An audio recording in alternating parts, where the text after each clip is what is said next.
শেখ হাসিনা সংগ্রাম পরিষদ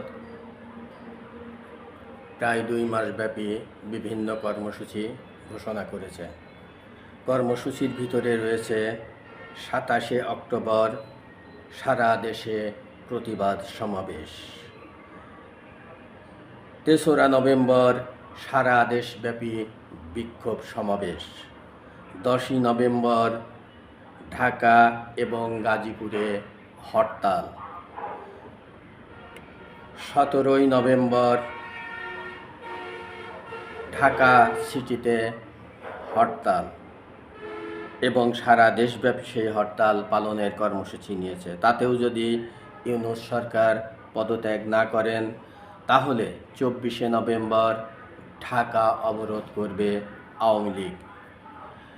এতেও যদি ইউনূস সরকার পদত্যাগ না করে তাহলে 1 ডিসেম্বর শাটডাউন হবে সারা বাংলাদেশে।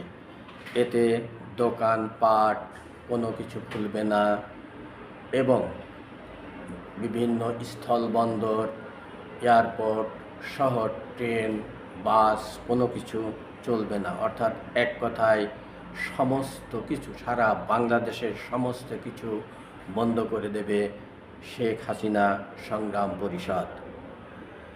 এতেও যদি ডক্টর ইউনূস সরকার পদত্যাগ না করেন তাহলে 8ই ডিসেম্বর শেখ হাসিনা সংগ্রাম পরিষদ মার্চ টু যমুনা কর্মসূচি পালন করবে। এই ছিল মোটামুটি শেখ হাসিনা সংগ্রাম পরিষদের কর্মসূচি। আর তাদের বক্তব্যটা হচ্ছে, শেখ হাসিনা নির্বাচিত প্রধানমন্ত্রী, ষড়যন্ত্রমূলকভাবে তাকে রাষ্ট্র ক্ষমতা থেকে বিতাড়িত করা হয়েছে তথাকথিত জুলাই আন্দোলনের মাধ্যমে। কাজেই নির্বাচিত প্রধানমন্ত্রীর হাতে অবৈধ ইউনূস সরকারকে ক্ষমতা হস্তান্তর করতে হবে এবং পদত্যাগ করতে হবে। ইউনূস সরকারের পদত্যাগ এবং গণতান্ত্রিকভাবে নির্বাচিত প্রধানমন্ত্রী শেখ হাসিনার কাছে ক্ষমতা হস্তান্তর, এই দুটি মুখ্য দাবি শেখ হাসিনা সংগ্রাম পরিষদের। তো জানা গেছে যে শেখ হাসিনা সংগ্রাম পরিষদের ব্যানারে